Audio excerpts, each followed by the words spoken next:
In southern Africa, Zimbabwe is home to some of the world's most magnificent elephants. These are the Great Tuskers. But this unique Tusker gene pool is diminishing each year, dwindling forever to poaching and unethical trophy hunting. They have the right to live just as we do, you know? Big Tuskers are becoming increasingly rare these days. And that's why we've got to take it seriously. Now, for the first time ever, in an attempt to hold on to these great animals, the Zimbabwe National Parks Authority is allowing a dedicated team to attempt to collar and monitor 3 great tuskers from 3 different Zimbabwean national parks. Each elephant must have distinct and different characteristics, unique to the habitats in which they evolved. You've got an animal with a specific talent. Wow, I've never been this close. Should these great tuskers wander outside the national park boundaries, trophy hunting of these 3 animals will be strictly forbidden. This is a quest to save an outstanding gene pool in an attempt to let it thrive for generations to come. Join this team of motivated people appealing for ethical thinking to preserve an international treasure. This is pretty intense. Our mission? Let the great Tusker gene pool thrive. And the message that we want to share with everyone is that these great Tuskers, they need us. They need help, and they need it now. An introduction to our dedicated team on the ground. That's amazing. Meet Craig Van Zyl, armed with an animal science degree and over 20 years of professional guiding skills. That they're not just any old wild animal. They're the most special wild animal. Also known as the Elephant Whisperer, Craig's contagious passion for elephant conservation is second to none. My name is Kate Hockley. I'm an Australian and I came to love the Great Tuskers purely by chance. About 3 years ago, Kate came and did a show with us called the Big 5 Challenge, and a number of contestants were selected.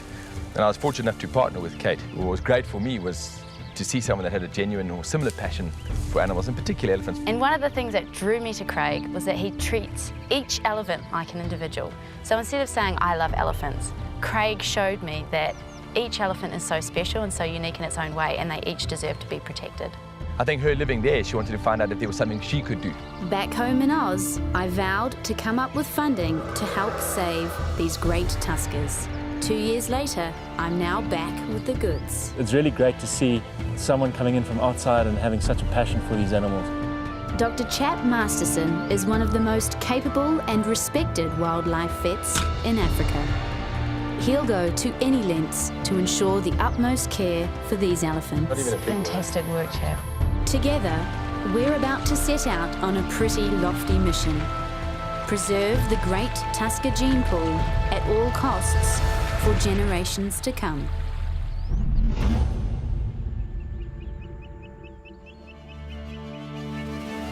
In this episode, we travel to Mana Pools National Park. Here we find amazing elephants doing amazing things. One of Craig's favourite bulls scares every fibre of my body.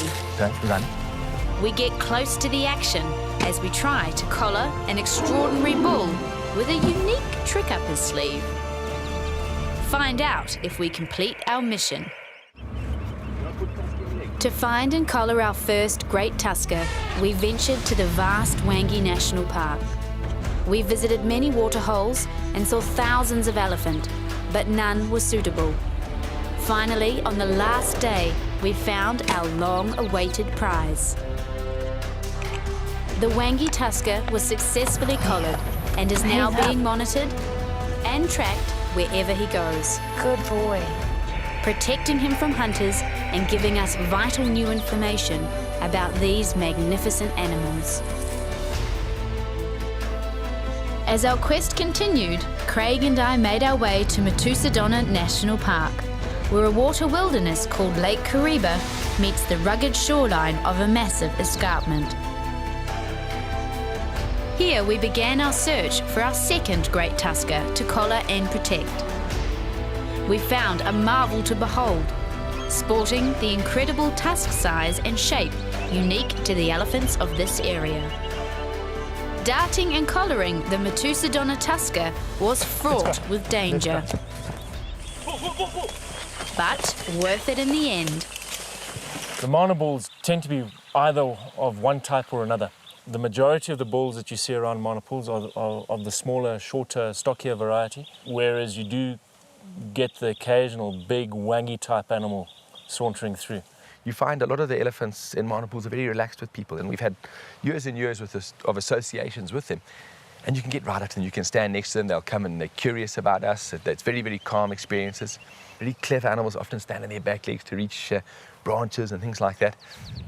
Now we face the final challenge of our mission: to find and collar an elephant that is not only big in body, like the Hwange Tusker, or unique in shape and size of tusk, like our Matusadona bull, but also has the incredible and unique behavioural characteristics of the animals that roam free in the Mana Pools National Park.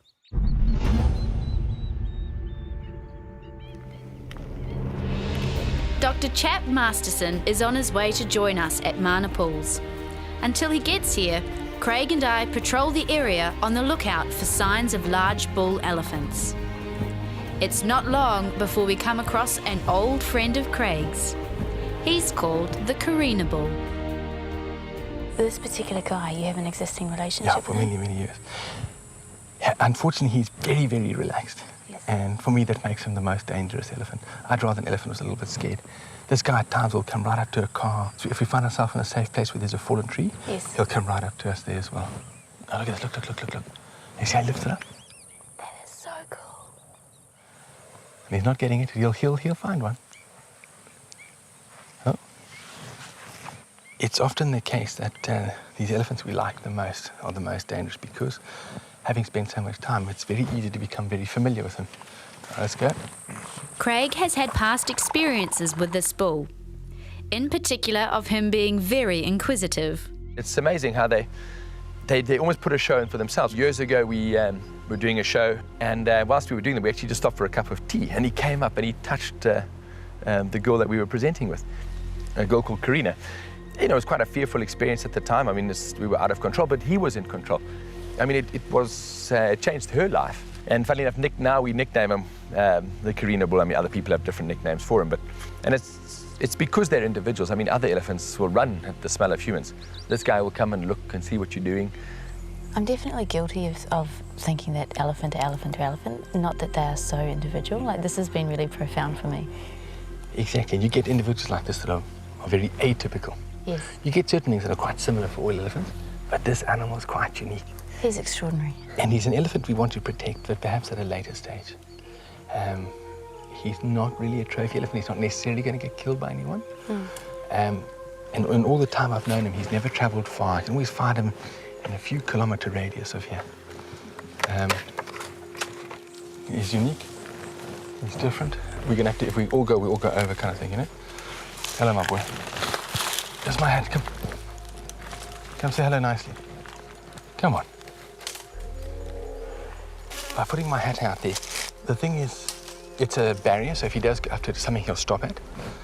And the other thing is, he'll probably recognise my smell. So he has picked up my hat in the past before. Could his attitude put him at risk because he's so outrageous and so forward with humans? It's funny, like sometimes I feel quite happy around him. Today, no, I don't. Why do you think he may be responding to us like this? I don't know, just his look is different. He'll often be around us and be quite calm. He'll go into a relaxed position, he'll put his trunk on the ground, that kind of thing. Whereas now, all his movements are quite deliberate. What was your story? That's better. Now talk to me. Yeah. I love how he talks directly to them. It's funny, there really is this contrast. It's like he's curious about us, but he's very wary. That's fine.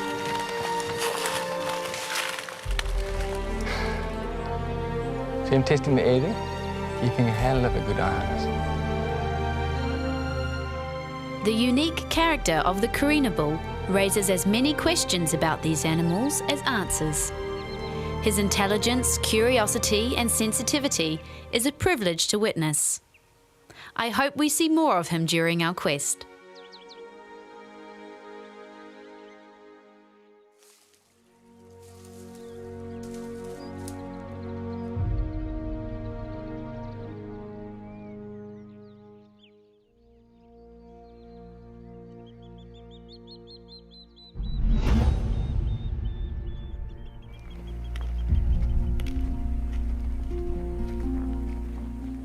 chap Masterson finally gets here and joins us as we make our way toward the mighty Zambezi River. It's one of nature's true spectacles. We arrive just in time to see a sight I've only dreamt of. Herds of elephants set against the stunning backdrop of the Zambian escarpment.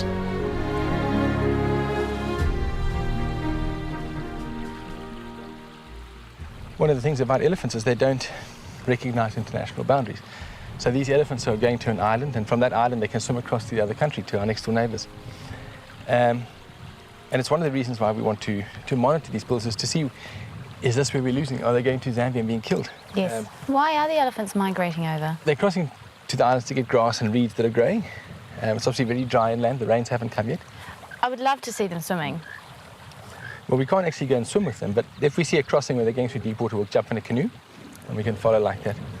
And right on the other side of the Zambezi here, is this a hunting concession? It is an area that is legal? It's where they do utilize wildlife, unfortunately. If only there was some way where we could go and intercept and herd them all back. Trust me, once you get that collar on, we can never come and chase him. Because you can virtually fence elephants. Yes. As soon as he does something or goes to a place you don't want him, you can chase him back. Look at that, they actually are swimming. Craig gets us into canoes and out onto this massive river. Look how clean the ivory gets and shiny. Oh my. Oh, sorry, my girl. See the little baby at the back using his trunk as a snorkel. I'm amazed at the way the adults look after the little one, protecting it from threats like crocodiles or territorial hippos. Oh, we don't want to turn these elephants. We need to paddle up like this. Oh, that is magnificent.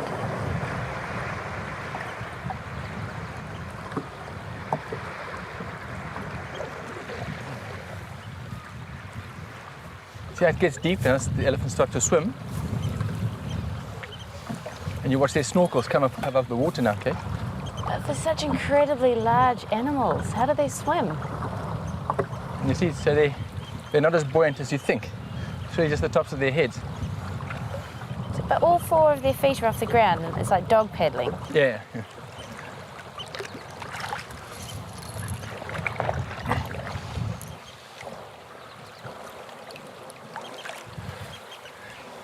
And immediately they'll start eating.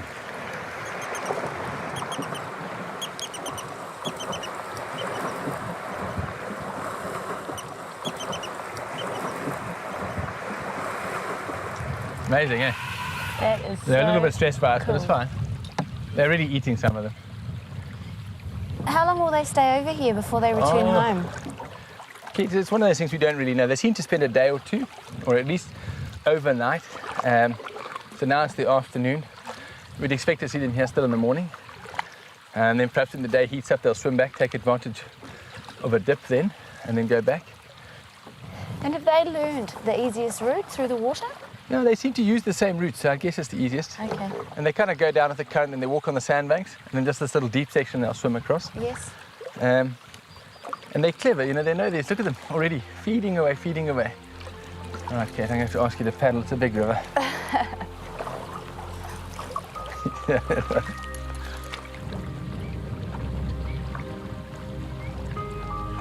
We paddle back to the Zimbabwean side. We're treated to more wonderful sightings. Craig tells me the story of another unique tusker he knew so well. But about 3 or 4 years ago, we lost a very special friend. He was on one of these islands, and people on the other side of the river, on the Zambian side, were hunters. And they saw him, and they raced out in a boat, and they killed him on the island. Where is the sport in that, though? Like, There's no sport in there's that. no cover or anything for him to run away from. They raced out, and they put bullets in his head, and they chopped his head off, and they took it back to their side, and took their trophy pictures off the island, because they knew that what they'd done was wrong. And that poor animal, his life was ended, and his carcass was just left rotting on the island. And we found that, and we were aware, and the Zambian people that side tried, but nothing was ever, from this side, we were never able to do anything to take it further. We know who the perpetrators are, and they should be ashamed. Surely breaking international laws, there were repercussions? I mean, but they would argue that's how it was a Zambian island. And that's, I mean, look, as soon as they removed its tusks and took it that side, who's going to know, you know? What would this land be like without these magnificent giants? Just for humans to be able to walk or canoe alongside them is itself a wonder. It's easy to lose all sense of time in this breathtaking place, but we are on a mission. With an hour of light left, we get back to searching for our Great Tusker. But then, it's the Karina bull again. And this time, he seems really inquisitive. Goodness me. But he's watching the eye. Look, because we know elephants, we know where he's going to go home, my boy. How are you doing? I've never been this close. No. Only when they're asleep. But you see, understanding him and where he's going to go, we're going to get... Look. Don't you wish you had your camera? Just be patient. It's funny that we can put ourselves in the most incredible places in the world by just a small understanding and knowing the individual animal. So what we see here, no one on earth will ever experience again. An elephant falls on our car, look at him. And this is how they learn to stand, you see? So that kind of behavior. Do you see how for a while he balanced on his back legs? Yes. And perhaps that turns into a bull elephant standing up. So are the only particular bull elephants that will do that? It's not... There are a few in other parts of the world, but it's always in this national park that it happens. How much longer do you think his tusks need to be until he himself is Breeding, until he's going to be a target for trophy hunting? Look, he's probably got about 40 pounds. Mm-hmm. And that's about the minimum requirement that these people kill elephants for sport. But you did mention he's quite a localised guy. Yeah, he's not. There are bigger elephants in the park that need protection in their prime.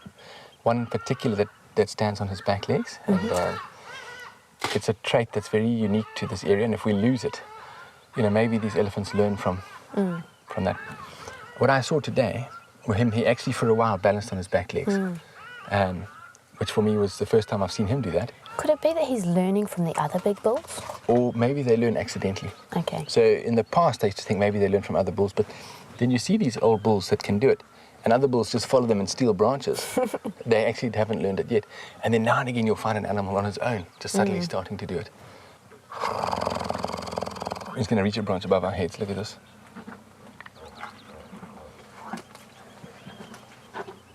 Hello, my boy. Hello, my boy. You're going to come say hello? Hey, there we go. Come here. Okay. What makes an elephant do this? Okay. This is actually a wild elephant, right? He's not super habituated. Well, he's just super special, He sometimes touches the car and gives us a push.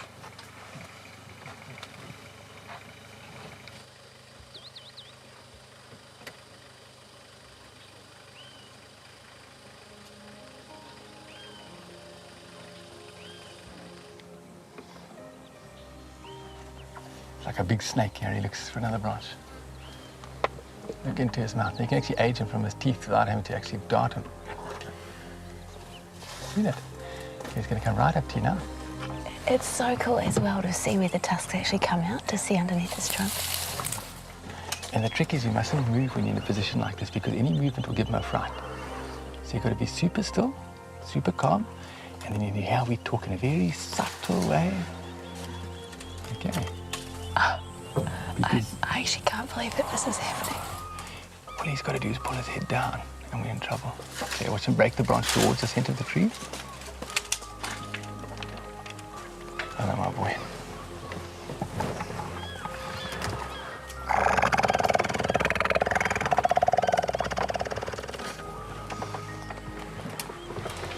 Hello.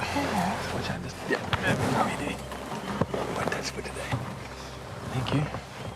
Nice to meet you. He's watching us, his eyes very open, so be very careful. He's doing this, it really is extra behavior for us. But because he's so intelligent, they're also curious. And perhaps even enjoy the company of people they know and trust. I was going to say, I'm waiting for him to actually use the car to climb up. over the years that I've known him, interacted with him, today was quite an extraordinary show. And perhaps our energy is good and we're all really positive, and it's, you know, we're here to help elephants. It comes back to our show, what it's about, why we're here, is to show people what amazing animals they are. That they're not just any old wild animal. They're the most special wild animal on earth. And because they're that, it's important we actively take steps to help them. We take chances to show people just how amazing they are and how they can be and how wrong it is that people kill them for their tusks, their teeth. This is one of those, like, juicy life encounters. You know, like, this is the stuff that I will tell my grandchildren about. Well, if you stick with me, you won't live that long, because one day we'll get it wrong, Kate. Back to the show. Is this guy a candidate for collaring? One of my best friends, but we're only collaring one elephant. One day we'll do him. But for now, there's another elephant that we need to look at. Is he a bit older or larger tusks? Bigger tusks and more of a worry. In fact, the first time I saw this other elephant, he'd already suffered a bullet wound on his side. He was very scared of people. He'd been shot, yeah. So, and that's probably 5 years ago. Now he's got even bigger tusks, and he stands on his back legs. Craig has got me really excited. I can't wait to meet this big guy he's talking about. But will we find him tomorrow?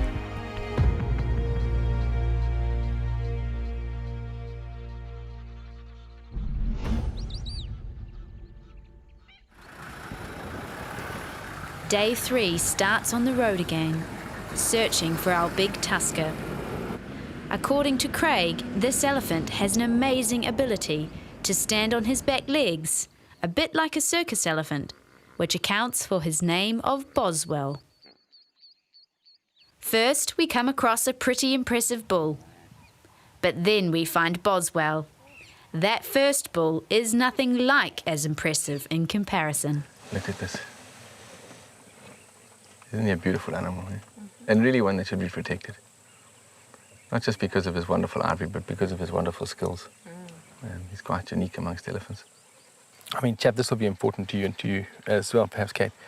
It's the elephants in this park and bulls like this that have inspired us to find a way to protect these last great elephants in our country and to make people aware of them. So this particular elephant is from a line of elephants that will stand on their back legs and have become famous individuals rather than just elephants in general. And what happens with these elephants is you end up spending a lot of time with them and they become very habituated. So they become quite used to you and a relationship develops. And then what happens to that relationship is they move out of the national park and they get killed. And a 15-year friendship or a 10-year friendship is stolen.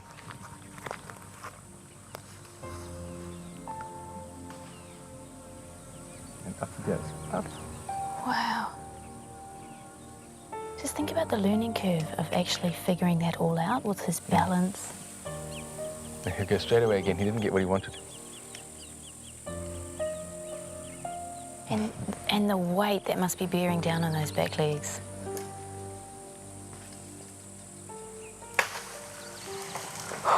But you see what was clever there is he gets a branch and he doesn't pull it away from the tree. He bends it back towards the tree so the branch snaps higher up and he gets a much bigger piece. Amazing. Yeah. And at the same time, I don't know if you noticed, his last branch was still in his mouth. He was eating and doing it all at the same time. Chat, what do we need to be aware of in this particular environment? Well, all the usual stuff. You have to be very aware of where this bull goes after we've darted him, and keep your eyes peeled for other animals. And in terms of condition, are we at all worried about him not being able to get up or getting fatigued? Look, this animal is very agile. You've just seen him. He just hops up on his back legs very, very easily. He doesn't have a problem in that sphere. Also, the fact that he's spent a lot of time here down by the river. He's getting a lot of albida pods. They pod during the winter. He's maintained his condition really well. Wild mangoes. By comparison to the Hwange or Matusadona animals, this animal is chalk and cheese. Really good condition. So you feel comfortable that he's a good specimen to dart? Yeah. I mean, these elephants are so much easier to dart or get close to. The only thing we have to worry about is there's other animals here, other elephants. And also what's happened, the big guy's broken quite a nice branch. So there's no reason for him to go away. In fact, he's going to want to stay around, which is good for us. But our thing is we have to dart him from behind, because if he sees us dart and that type of thing, it's going to upset that trust that he has of people. Okay, wait, he's looking. Wait, he's looking. Yeah, okay.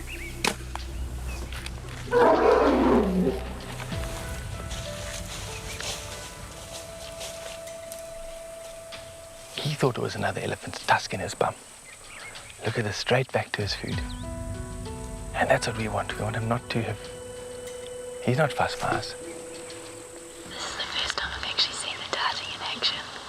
It was really cool. I mean, it's just impressive how he noticed the dart and there was a slight disturbance and then he basically went back to feeding. It's nice that we haven't really impacted him too much so far. Craig, I want it as loose as possible. Yeah, just, that's... I mean, it's a funny thing that you should say that. I mean, I don't want it. He's not going to grow. I don't want it to be able to get over the point of his chin. He's in good condition, but let's give him a couple of hands of breathing space. Okay. Inside. Because of those big muscles from standing up. Yeah. And we want him to enjoy a good range of motion. Yeah. You know, as he flexes and flexes and extends his neck. We don't inhibit what he does. Exactly. Yeah. This really does feel like an optimal environment too. Lots of wide open space. Not too many stumps and sharp things for him to fall onto. The vehicles are right here. Hopefully this is going to go off without a snack.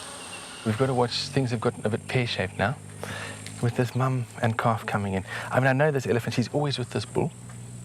She's the tiniest of females, with long, thin ivory, and her little baby. So what's going to happen now is when he goes down, we would just say, it's more than likely these others are going to nick the branch and then move off. Yes. So if they can get that branch and go, we can then get involved and get the rest of them out of here. You see how his back legs is going to sag? He's doing his best. No, Carl, you've actually messed it up. It's all right, my love. Do you think the other alleys are aware that something's going on? Yeah. They are masters of picking up the slightest change in behaviour. Yeah. And we can get rid of these ellies if you want, Chap. Just be very, very careful of the cow. Come, girl. Off you go. Off you go. Sorry?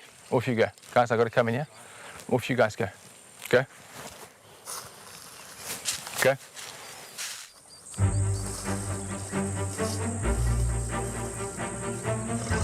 Hello, boy. Wow, hear that rumble. Hello, boy.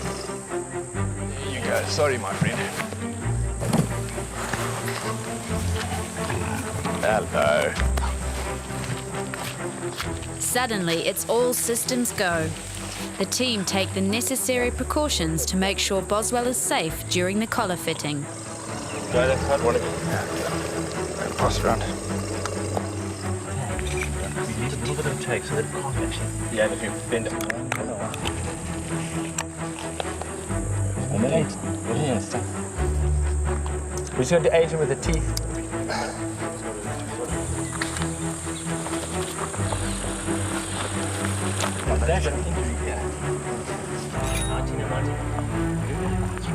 This is penicillin to put in around the dart site. And this is very poisonous, so Chap has said to make sure that I don't touch anywhere near it. Pull back just to make sure that there's no blood coming out. Oh, this is going to make sure that he doesn't get any infection around the dart site.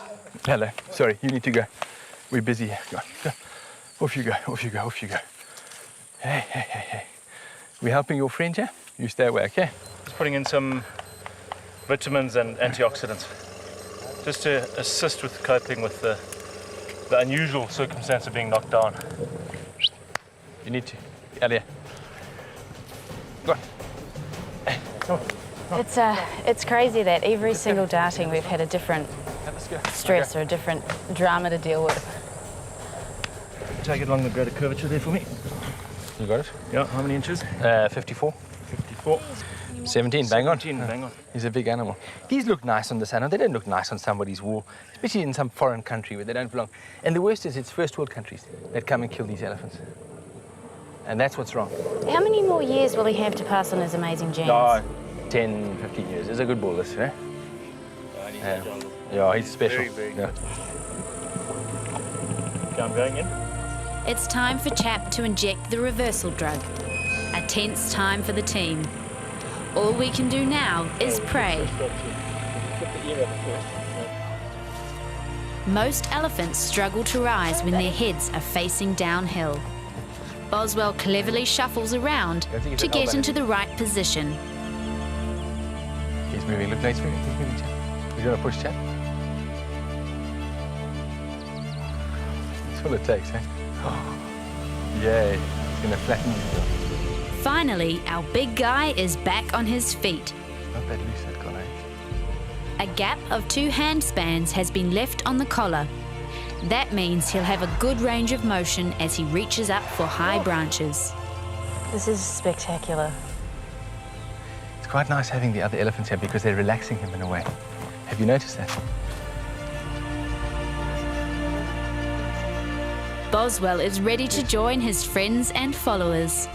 And from this day on, he'll be known as the Marnapools Tusker.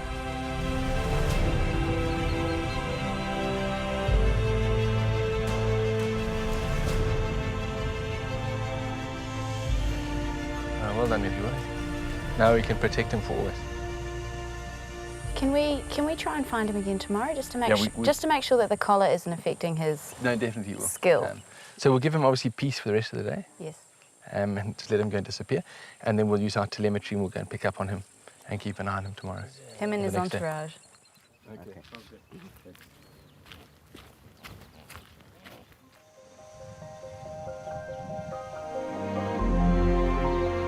Our mission is nearly complete.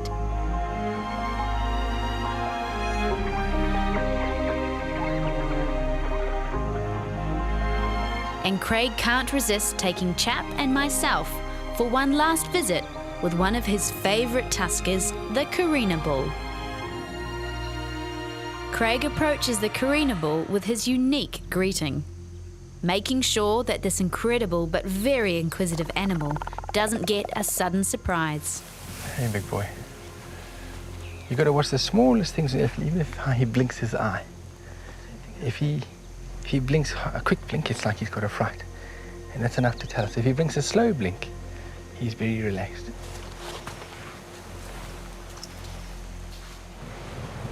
Like that. Okay. Here's my boy, he's asleep now. Slowly, slowly. See, even that movement towards us is enough to give him a startle. That's got to be super, almost chameleon-like in our movements. Right? You know, let him settle down a bit. So now we're within 5 feet of him, 4 feet. Just got to watch out now, he's shifting his weight. Don't run. Hello, my boy. Towards the trunk. Don't run. Okay, because you'll just scare him. Hello, my boy. He's got your That's fine. He's just smelling my... He'll pick up my hat, probably. Hello, boy. Don't take my rifle, you poo-poo. No. Who gets it, me or you? Hey? Hey? Hello. Can I get my gun? And you can play with my hat. He loves my hat. He often puts it on his head, which is the funny part. I don't break my rifle. I'm gonna take this from you, big guy. You can't have that. Okay. Look at this. Look at the curl in the trunk here. He's holding his tusk. Hello, my boy. Contemplating. He's so clever. Next move in the chest. One of the things as a guide, now and again you have these special interactions with elephants, and if they get a bit noisy, they'll just flick their trunk at you, which is quite disconcerting. This elephant may well be one in a million. He certainly has a unique approach to Craig's hat. He may have missed with the dung drop, but Plan B hits the mark in style.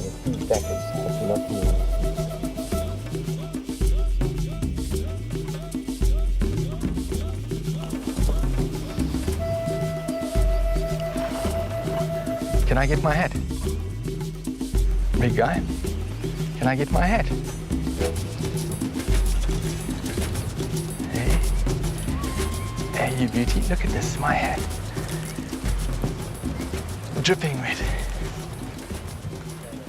It doesn't even smell to me, it's like my own child. You're going to put it on, aren't you? One of the things is just how easy these elephants are to be around and how easy it is to get around elephants. If we wanted to, we could have gotten here without being noticed, especially a sleeping elephant like, or resting elephant like this. In fact, we could leave here and he wouldn't even know we've left. All right, let's leave him be. Come, after you. Now you can run away.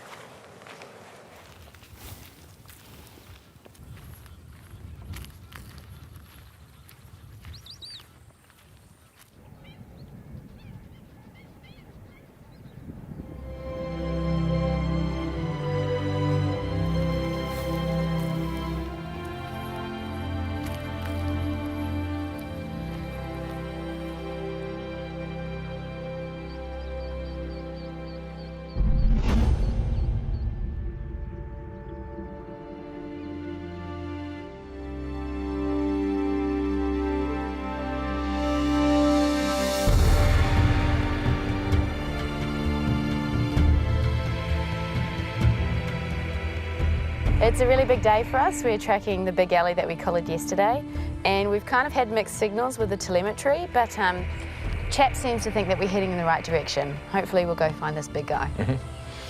Got a good signal in that direction. We just have to turn around and follow this watercourse now.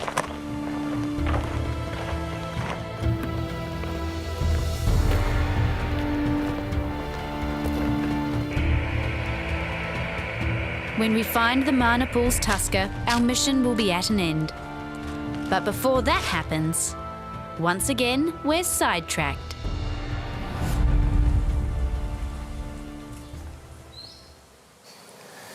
Hello, here we go. Just be calm. Oh, okay, see that sudden change in his face? Like, whew. That's a good thing. It doesn't mean he won't still come a bit closer. But it just showed, for me, it's a nice thing to see when they relax their faces. He's a big elephant.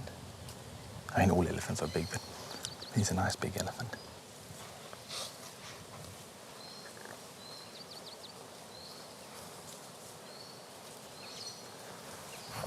His tusk's quite typical of this particular park.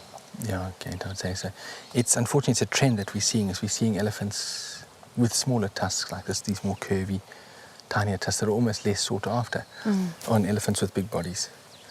I mean, it's a trend away from what used to be here, I would guess, or what I've seen even in the last 20 or so years. We're wanting to tell stories of the Great Tuskers, but each and every elephant does have a story. He's listening to us now. And through spending time with him, I mean, he's got his own way of foraging for food and interacting. He's up at him right now. Yeah. And he's tall.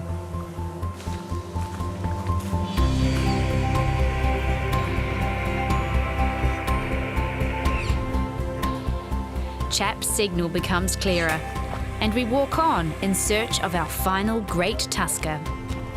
And suddenly, there he is, the Manapul's tusker, snacking on a huge branch. Unlike other days when we go up and we get close to the elephant and that type of thing, today's objective is really just to watch him from a distance. So we'll sit and we'll relax and we'll stay a long way from him. So he behaves perfectly naturally. And we get to see some of his behaviors, to see that everything's gone really well with the collar, which we know it has already. But because of the fact we collared him yesterday, he might be a little bit nervous of people. So it's best that we keep a good distance from him and just be very calm, very relaxed, very quiet. Would our scent still be on him from yesterday? Yeah, he'll still smell the collar for a long time, but he'll get used to it. Would he have sort of a routine, like he would visit the same places? We are only going to find this out in the next year. So that's one of the things that we're going to do. And you're going to be able to follow these elephants on Google Earth. So you can just log in, and then through an organization called Save the Elephants, and then through the show The Last Great Tuskers, you'll be able to access that information. It won't be exactly real time because we have to protect the animals. but it'll be a little bit delayed. But you'll see it, it might say Thursday, but it might have happened on a Tuesday. And you'll see this elephant moving. But you'll be watching it, real time as he kind of goes along from place to place. Beyond And then you'll be able to recognize these rivers and gullies of the national parks where it's happening. And beyond the enjoyment of just seeing where he's going and what he's doing, what could this information actually be used for? Well, it gives us an idea. One of the big things that Chap told me about is that we protect these elephants in our national parks, and then they move outside of our national parks and they get killed. But really they belong to the national park because the last 40 years of his life, he's been kept safe in this park. And then he goes outside and gets killed. He doesn't belong to that area outside, he belongs to this park. Our thing is really not to change the system, but is to get people to think the right way. That's where we can come in, because we're just regular people. And we can appeal to an audience and to tell them the story and the plight of elephants. And if people can understand that, we can change the mindset around people that are hunting, because people are coming from the same countries that are watching this show.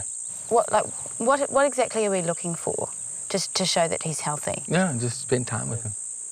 Quality time, make sure he's all okay, feeding well. But what does okay actually look like is what I'm asking. Like this. So he's happily feeding, he's not scared. He's doing as he always does. And that's what he is now. Is there any way we can tell whether or not the collar's actually comfortable? He's not touching it, he's not showing any attention to it. But they like that. They don't really affect it. They're such big animals. That's just like you wearing a necklace, a small necklace. It's fantastic to see the Manapul's Tusker so relaxed, and hopefully now protected.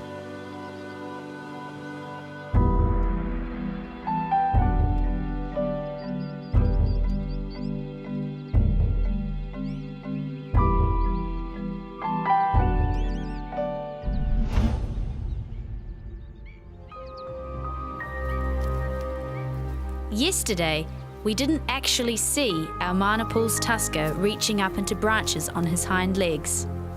Today, we want to see him do just that. We need to be certain the collar is still comfortable for him when he's in that unique hind leg position. When we find him, he's close to the Zambezi River, and it looks like he's eyeing up a branch.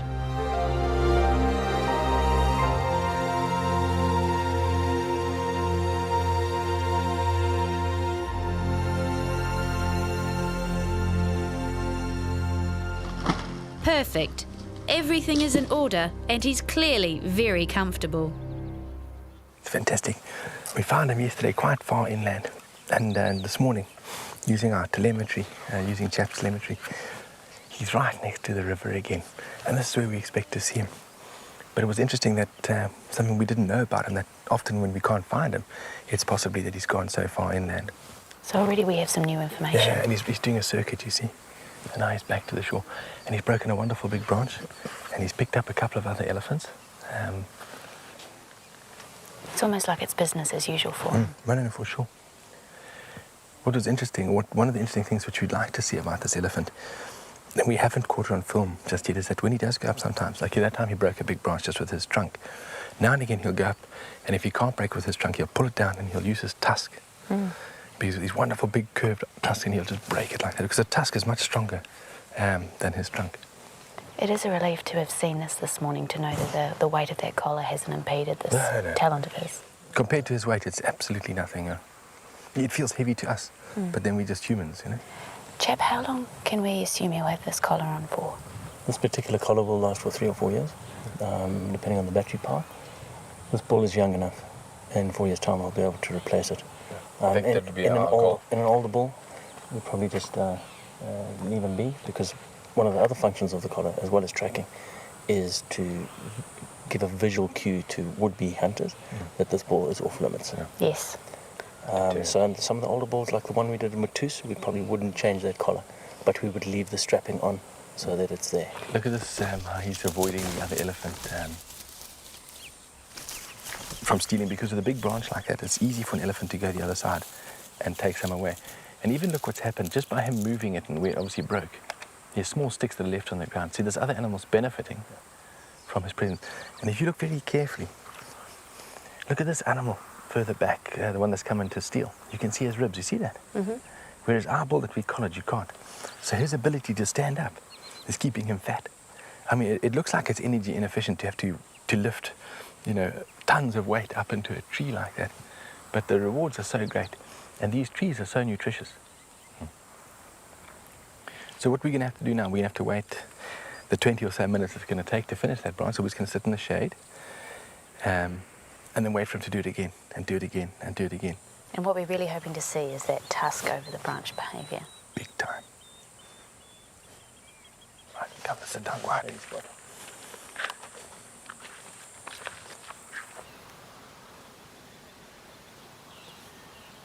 The Manapul's Tusker is certainly the boss around here.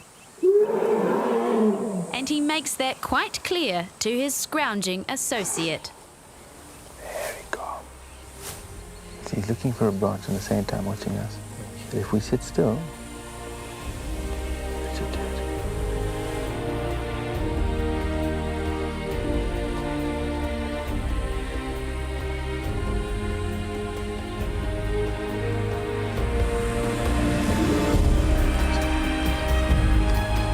See the tusk? See you talked about the tusk? My goodness. That's exactly what we wanted to see because it's not just unique that he uses his back legs to stand. Because he's got big ivory, he uses his tusks. And that separates him from all these bulls I've ever known. It's so clever. And look at his mate coming over.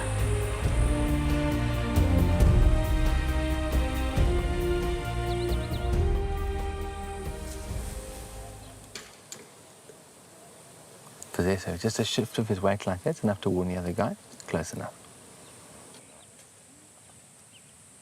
It's amazing to see how he used that tusk just like we hoped he would. Very, very clever elephant.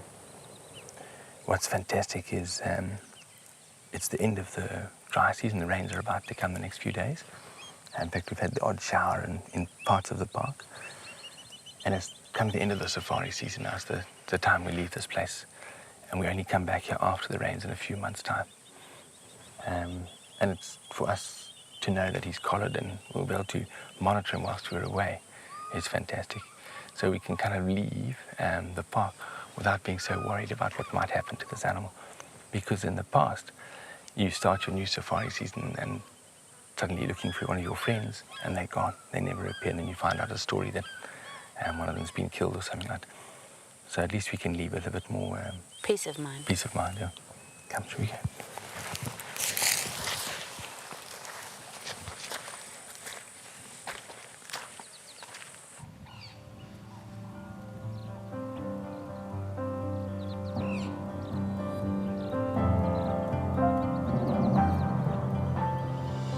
Visiting Africa 4 years ago really planted the seed for a love of elephants for me. And after leaving, I really started to research and educate myself on the plight of elephants, specifically here in Zimbabwe. It was really disheartening and upsetting to know that these precious giants were being game hunted and the effects that this was having on the local elephant population. These iconic individuals are under siege, and we need to do something about that. And it upset me, it really did. These beautiful, great, majestic creatures were being shot, destroyed. Somebody was taking home their ivory to put on their mantelpiece, and it just didn't feel right. They are special animals. They're the greatest land mammal that walks on this earth. And just like whales in the oceans, they need to be protected. And in my previous experience with Craig, I knew that he really shared this passion.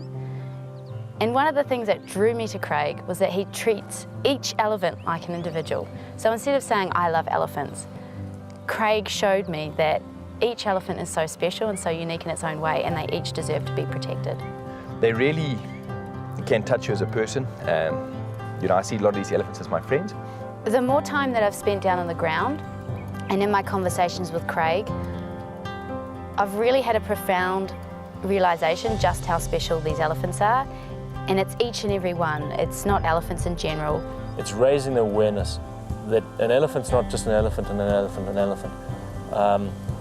Elephants are individuals, and we need to see them as such. It's so apparent that there's a crisis. And the message that we want to share with everyone is that these great tuskers, they need us. They need help, and they need it now.